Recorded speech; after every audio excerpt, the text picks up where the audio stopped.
Ah bon, on ne le Là, voit pas. vous faites toujours une confusion plus ou moins volontaire, vous allez me dire, en disant la gauche. Ce que vous appelez la gauche, c'est le pouvoir social-démocrate depuis 50 ans dans les démocraties européennes, par exemple la France, qui effectivement, dont nous considérons, nous les gens de gauche, comme un pouvoir de droite, au service d'une certaine bourgeoisie, plus ou moins progressiste, mais peu importe, et qui effectivement n'a eu de cesse que d'évacuer la question sociale. Mais la gauche de gauche, si vous écoutez par exemple un candidat pour lequel j'ai pas une sympathie particulière, mais qui pour de coup est indéniablement quelqu'un de gauche, il met en avant les questions sociales. Il met beaucoup à Mélenchon, bien sûr.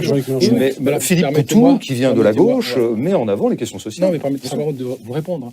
La gauche a renoncé, c'est la fameuse thèse de Thomas Frank aux États-Unis. C'est pourquoi les pauvres votent à gauche et pourquoi les riches, pourquoi les pauvres votent à droite, en l'occurrence conservateur, et pourquoi les riches votent-ils à gauche, Parce que oui, certes, il y a plusieurs gauches, mais simplement il y a une coalition historique qui a duré à peu près un siècle, du début du 19e du début du 20e jusqu'à la fin du 20e, une coalition historique à gauche, où la bourgeoisie progressiste de gauche. On y reviendra. Pourquoi vous évacuez le camp? Mais je veux dire, j'ai déjà répondu. Pourquoi vous évacuez le camp que moi je crois authentiquement de gauche et dont je me sens familier?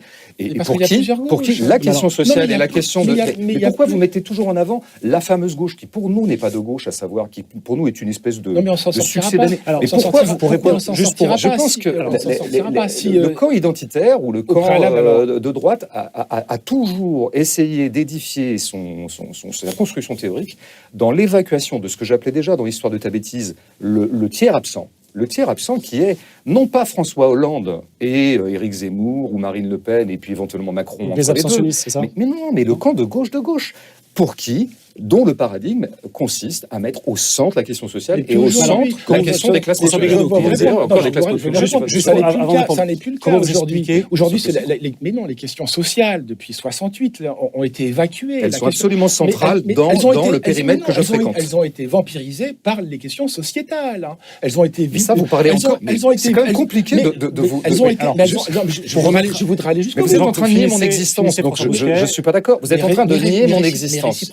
Vous avez en face de vous quelqu'un qui est de gauche, et qui, dans son dernier livre, encore une fois, mais dans d'autres précédemment, et dans tous les plateaux de radio, c'est une clarification, qui ne cesse de dire, nous mettons au centre la question des classes populaires et la question sociale. Donc arrêtez de me dire que la gauche a renoncé. Mais comment se fait-il que les classes populaires votent désormais à droite? C'est une autre question. C'est ça que j'allais vous poser. Justement, c'est parfait. Vous tendez une perche. J'aimerais juste rebondir là-dessus. François Bousquet, une minute.